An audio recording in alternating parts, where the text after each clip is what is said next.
Wir sind Jessie und Roberto und während wir mit unserem Van aktuell Nordamerika bereisen, erwartet uns diesmal eine besondere Herausforderung, von der uns schon viele abgeraten hatten. Auf der Karte sind 1800 Kilometer Schotterpiste eingezeichnet, doch diese Reise ist noch so viel mehr. Mit jeder Etappe erreichen wir ein neues Highlight und jedes einzelne ist die Strapazen wert. Auch wenn es am Ende eben doch so kommt, wie es kommen muss. Also hat es uns doch erwischt. Willkommen zu diesem neuen Video. Wir befinden uns in Dawson City im Yukon und wir starten hier auf unser bisher schwerstes oder härtestes Abenteuer mit Jimmy vor allem. Wir sind darum auch nicht alleine, denn alleine würden wir uns nicht trauen. Und ja, ich würde sagen, wir starten gleich. Das Erste, was wir machen müssen, ist natürlich, uns anständig vorzubereiten. Wir müssen einige Zeit lang ohne Infrastruktur auskommen, also heißt das Wasser füllen. Einkäufe haben wir schon erledigt und nochmal richtig voll tanken. Also fangen wir damit gleich mal an.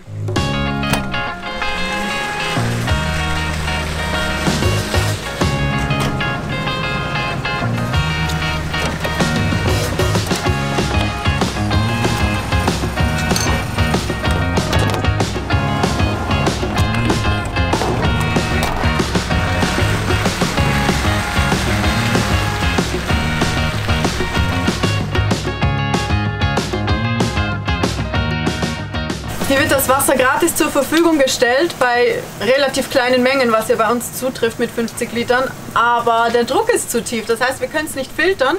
Es ist Trinkwasser, also ist es nicht zwingend nötig zu filtern, aber der Geschmack ist halt meistens schon ein bisschen besser durch den Aktivkohlefilter, den wir haben. Aber naja, es ist Trinkwasser, also sicher zu trinken.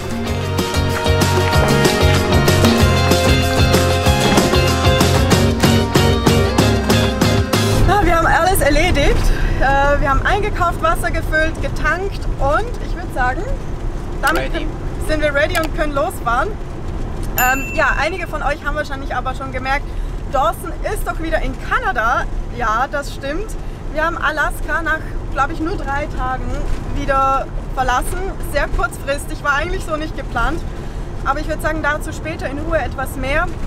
Jetzt wollen wir endlich aus der Stadt raus, ein bisschen Strecke machen und ja, da vorne sieht man übrigens noch, mit wem wir wieder zusammen unterwegs sind, mit Sonja und Yannick von Roadtrip in Jimmy und damit ist die Reisegruppe Jimmy wieder unterwegs.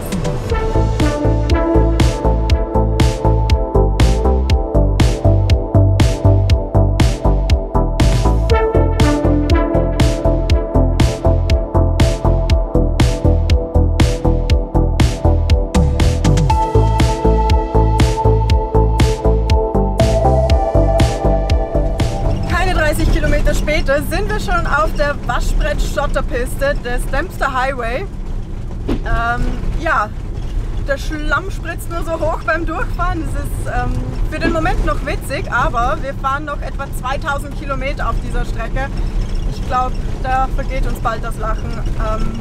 Aber es ist auch ganz schön laut. Ich glaube, das Ziel erzählen wir euch nachher, wenn es ein bisschen ruhiger ist.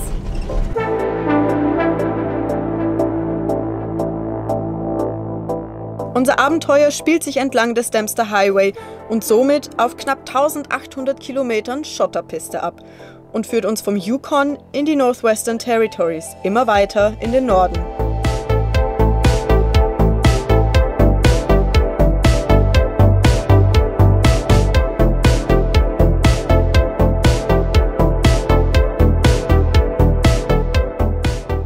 Die ersten etwa 100 Kilometer sind geschafft.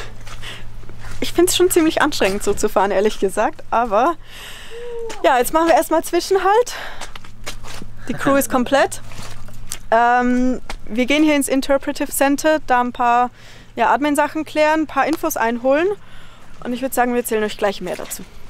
Leider hat es nicht so geklappt, wie wir uns das vorgestellt haben, aber ja, wir verbringen jetzt trotzdem eine Nacht hier auf dem Camp und ja, ihr seht, die Fahrzeuge sehen schon nach 100 Kilometer übelst aus.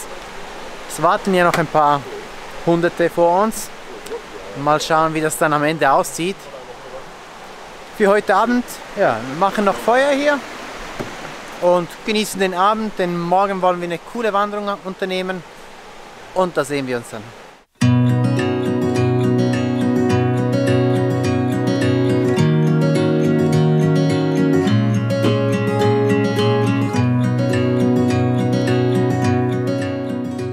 Roberto hat sich zwar für heute schon verabschiedet, aber das ist so ein idyllisches Campingleben hier, das muss man einfach aufnehmen.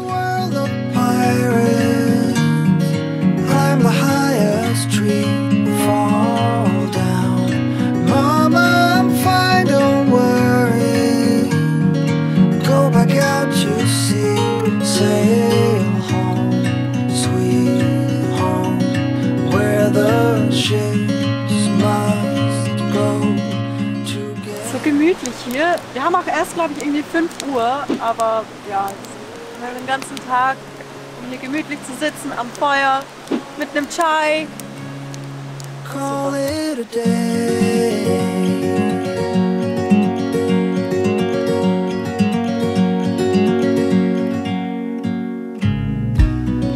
Fight off 1,000 monsters hiding in the sands on Mars. Hijack a flying saucer, steady on the hand, fly home.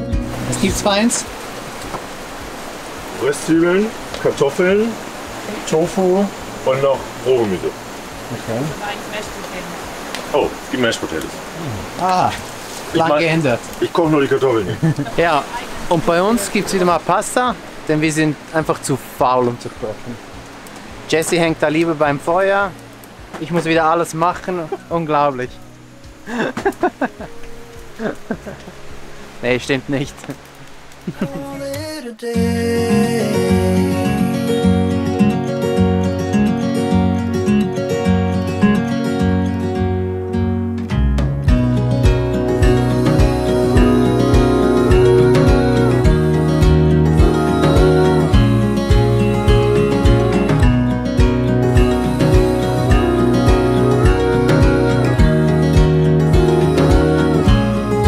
Back home, sweet home, where the heroes go to get all cleaned up. Anyway, let's call it a day.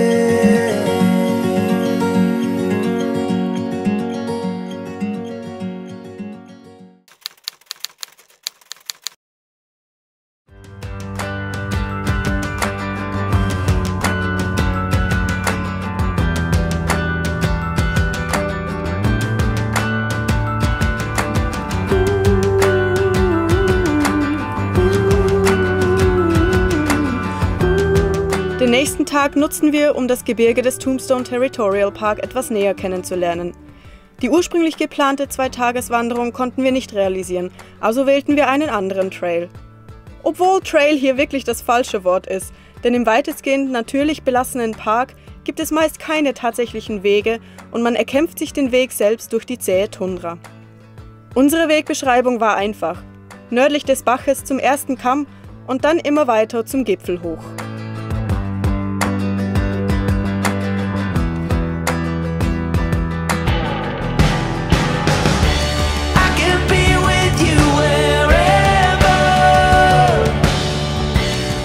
Und so gelangten wir zum Gipfel, der uns eine sagenhafte Aussicht über das Gebirge bot.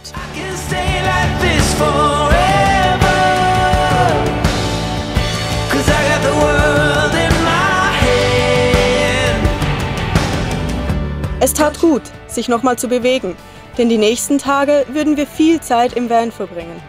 Und so geht es auch schon raus aus dem Park in Richtung unseres Schlafplatzes.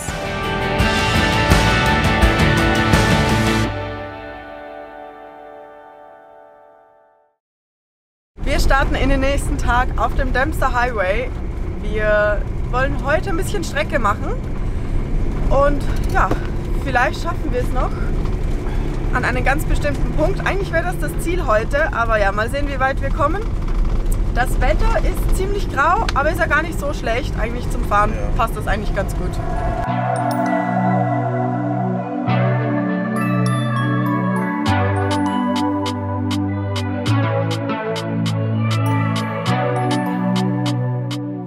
kurzen Zwischenhalt, denn dieses Fahrzeug hier gehört einem, den wir gestern auf dem Campingplatz kennengelernt haben. Der hat Sonja und Yannick angesprochen. Der geht 10 Tage mit dem Kajak hier durch die Flüsse wandern und paddeln und hat sie gefragt, ob wir das Fahrzeug nicht von seinem Startpunkt zum Zielpunkt fahren könnten, denn das ist ungefähr 120, 130 Kilometer weiter entfernt. Er müsste sonst alles per Anhalter zurückfahren und so geht das hier in Kanada. Ich glaube, Yannick ist zu groß für das Fahrzeug. Ja, sieht ganz so aus.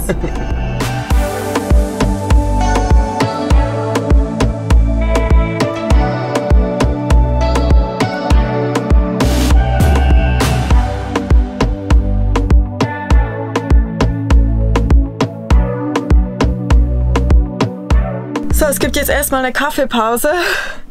Wir hatten heute noch gar keinen Kaffee, weil wir so schnell da weggefahren sind. Also ist jetzt die Zeit gekommen. Dankeschön. Bitte? Ja, wir wollten ja eigentlich die Gelegenheit auch nutzen, um euch endlich zu erzählen, was da mit Alaska los war. Wir waren da vor ein paar Tagen, sind wir eingereist, haben auch unseren Stempel bekommen für die 90 Tage. Ja. Und dann war das Wetter einfach so schlecht und auch die Vorhersage für die nächsten 10 Tage war richtig, also nicht Regen, aber wirklich so Sintflut. Ja, also und zwar nicht für die nächsten paar Tage, sondern für die nächsten 10 Tage. Ja. Und auch waren schon bereits einige Straßen geschlossen wegen Erdrutsch. Also die Straßen wurden weggespült. Ja. Und drum haben wir uns jetzt für einen Alternativplan entschieden. Wir hatten ein bisschen geliebäugelt oder überlegt, ob wir das machen sollen, eigentlich halt nach Alaska oder halt oder überhaupt. Oder eben überhaupt, weil viele Leute haben uns auch davon abgeraten, weil es doch vor allem für das Fahrzeug eine Herausforderung ist. Aber wir waren ja auch zu dem Zeitpunkt mit Sonja und Yannick unterwegs und da dachten wir, zusammen könnte das schon klappen. Genau. Sie haben eben auch hin und her überlegt und so haben wir uns entschieden, dass wir das jetzt so machen. Und drum fahren wir jetzt den Dempster Highway nach Tuktoyaktuk. Genau. Sind zwar hin und zurück fast 2000 Kilometer. Auf Schotterpiste, ja. Mal sehen. Also, so wie die Leute berichtet haben, sind vor allem Steinschläge und geplatzte Reifen das Problem. Mal sehen, wie unsere Quote da sein wird. Aber die Natur ist ja unglaublich. Also, das bisher, ändert sich ja ständig. Also, bis jetzt hatten wir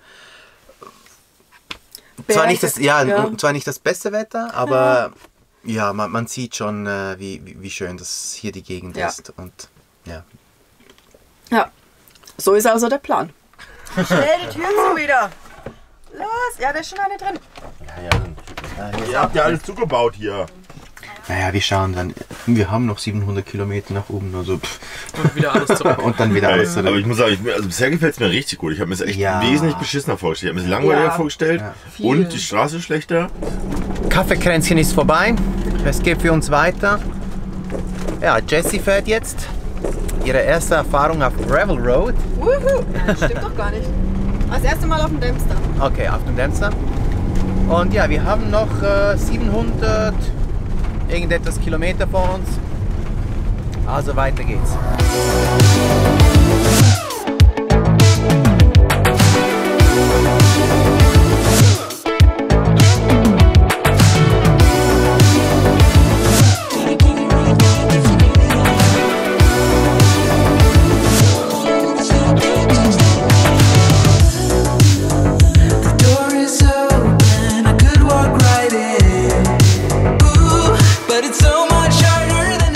Hier wird das Fahrzeug abgegeben, beziehungsweise hier lassen wir einfach stehen, verstecken den Schlüssel und ja, das waren jetzt, glaube ich, 160 Kilometer vom Startpunkt. Ja, für uns geht es aber weiter, die Straßen werden gefühlt immer schlechter, das Wetter ist auch nicht wirklich schön, also naja, so ist es halt, oder? Ja, man sieht wieder was. Oder so. Vielleicht das Kennzeichen ein bisschen? Nee. Weiter geht's.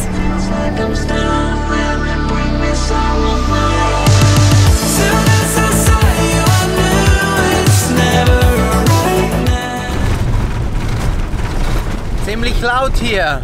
Alles klappert und klimpert und Wir können uns auch gar nicht unterhalten, es ist einfach viel zu laut. Also vor allem jetzt dieser Abschnitt hier sieht nicht so schlimm aus, die Straße, aber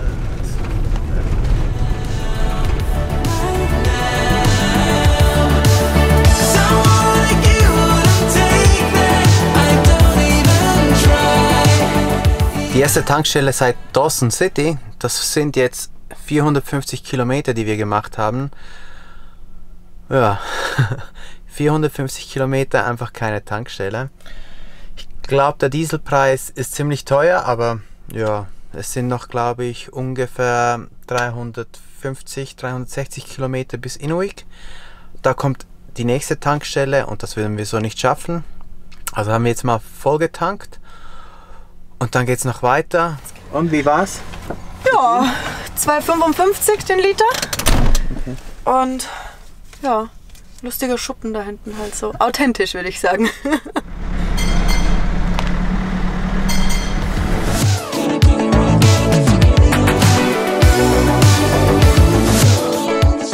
Wir sind angekommen.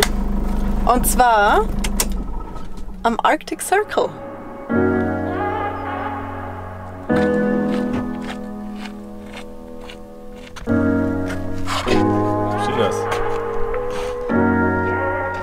Und der Arctic Circle ist der Polarkreis, in diesem Fall der nördliche Polarkreis. Und zwischen dem 21. Juni und dem 23. September geht hier die Sonne nicht unter. Also von hier an nordwärts. Also es ist schon beeindruckend. Und was wir auch noch machen, wir kleben natürlich auch einen Sticker hin. So, gleich neben unsere Freunde, die haben wir in Halifax kennengelernt. Hier sind wir und der Dämser geht bis Inuvik und wir wollen noch bis hier oben irgendwo fahren. Und natürlich darf hier auch kein Foto fehlen. Und für uns geht es jetzt weiter zum Schlafplatz.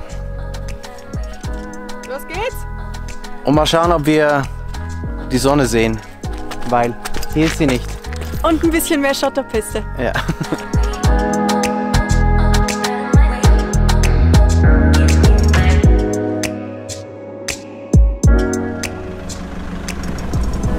Arctic Ocean, 400 Kilometer. Wir sind bald da.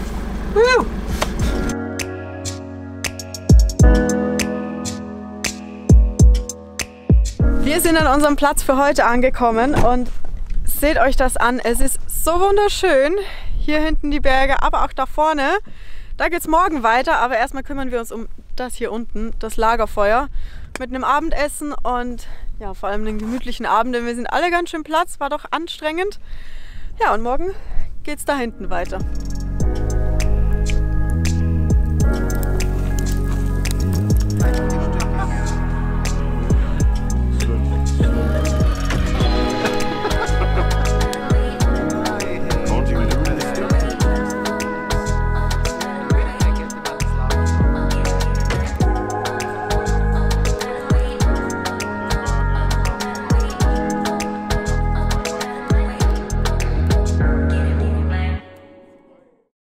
Guten Morgen, wir sind ready to go. Ja, das Wetter heute nicht so prickelnd, aber ja, vielleicht wird es noch besser. Die Moskitos sind auf jeden Fall immer noch da. Ich würde sagen, wir fahren einfach mal los.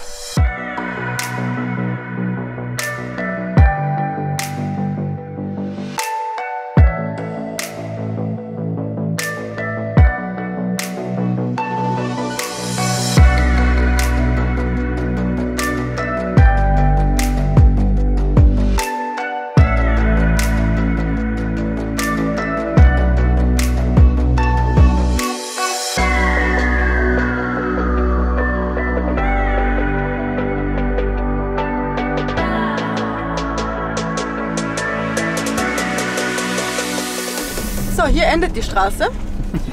Wir kommen nur noch mit der Fähre weiter. Es sind 4, 5 Autos vor uns. Ich hoffe, wir kommen auf diese Fähre drauf. Wahrscheinlich ist die nicht so riesig. Wir müssen auch nur über einen Fluss, also sollte das eine relativ schnelle Sache sein. Und für mich die erste Fähre mit Jimmy.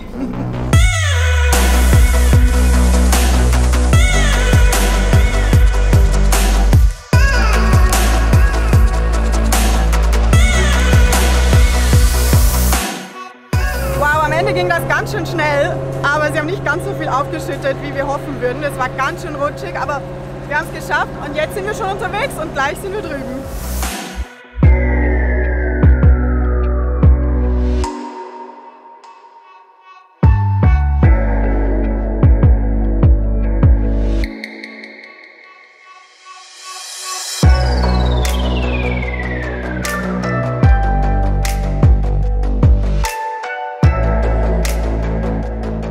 Und es kommt die zweite Fähre, da sind gerade die Autos ab, also können wir, glaube ich, gleich los. Es sind nur 2 LKWs vor uns, also soll es relativ flott gehen. Ah ja, und wir fahren schon.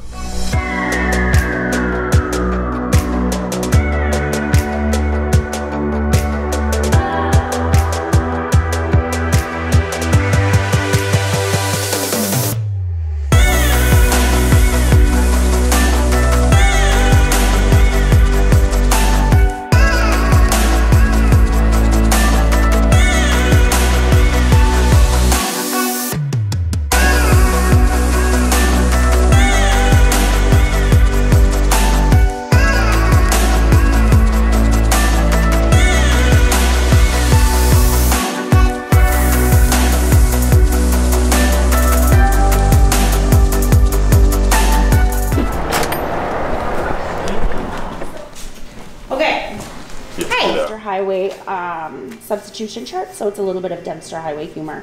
The stars indicate where you can find local arts and crafts and sculptures, things. Wir haben es!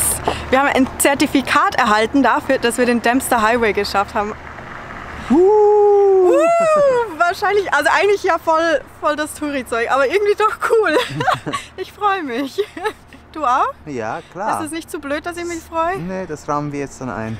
Das rahmen wir ein und hängen es auf im Van. Dafür hat man immer Platz, oder? Mal schauen. Nicht so ganz. Naja, gehen wir zum Schlafplatz, oder? Gut. Guten Morgen.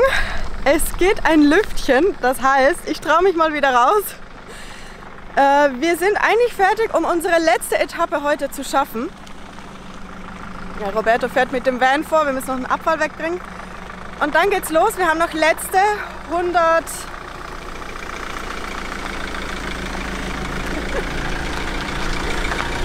Wir haben noch letzte 140, 150 Kilometer vor uns. Und ja, ich hab da ein Vorhaben. Ich habe mir was vorgenommen, aber ich weiß nicht, ob ich das schaffe. Mal sehen, wie das wird. Jetzt machen wir hier fertig und fahren los.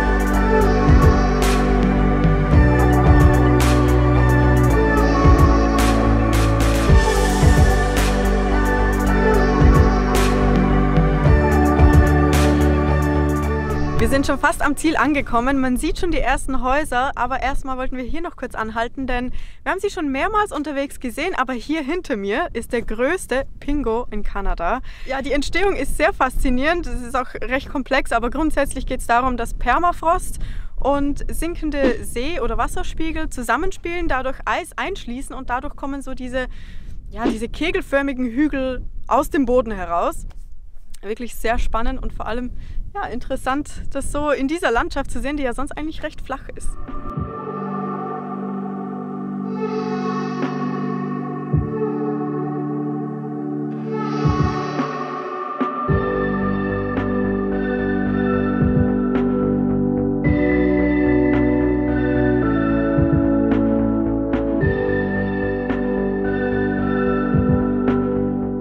Wir haben es geschafft.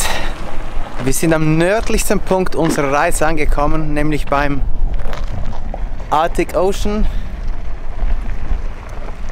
Ja, war eine ziemlich wilde Fahrt hierher, nicht wahr? Bisschen. Ja, Jimmy sieht auch dementsprechend aus. Aber wir sind froh, dass wir das bis hier geschafft haben. Ja. Oder? Und ohne Kollateralschaden. Ach so. Also, Wir müssen zwar den gleichen Weg nochmal zurück machen, aber ja, das passt schon. das schaffen wir auch noch irgendwie.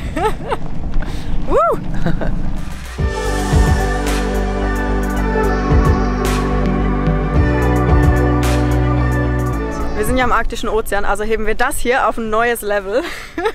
Mal sehen, wie gut das kommt. Ah! Oh! Ich war noch nie so hoch! Woo! Da ist er!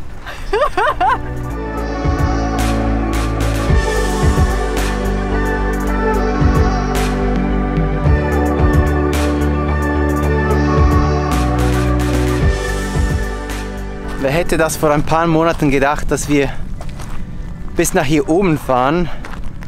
So viele haben uns davon abgeraten und gesagt, wir würden das niemals schaffen. Jimmy würde das nicht schaffen. Und ja, jetzt stehen wir hier am nördlichsten Punkt unserer Reise auf jeden Fall. Und bei diesem wunderschönen Wetter, also ja, ich bin sprachlos. Und ich bin richtig erfüllt, dass wir das jetzt so gemacht haben. Und auch danke an Sonja und an Janik, die diesen Wahnsinn mit uns mitgemacht haben. Richtig cool hier. Und es tut richtig gut, mal wieder Meeresluft zu schnuppern. So, und jetzt fahren wir wieder zurück. Ja, haben es gesehen. Okay. Aber eine Sache gibt es noch zu machen. Genau, die müssen wir machen. Ja.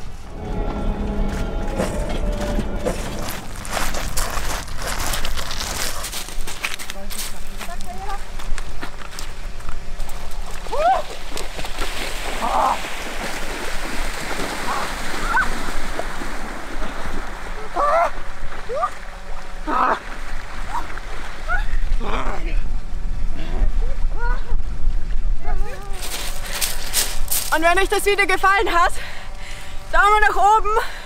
Subscriben. Und bis zum nächsten Mal. Nächste Woche. Also hat es uns doch erwischt. Es sind noch 150 Kilometer bis zurück in Dawson. Also eigentlich war das jetzt so, ja locker, jetzt sind wir gleich zu Hause, aber ja. Ja. Weißt du nicht auch immer nicht, ob man das so schnell macht? Den nur zum Anziehen nehmen? Ja.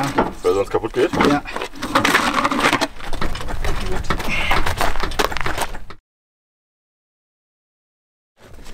Wie sieht für dich ein wunderschöner Samstagabend aus? Muss weg. Ein wunderschöner Samstagabend. Also ich stelle mir das so vor. Ganz viele Rosen, ein warmes Bad. Wir machen einen kurzen. Oder man würde sich so...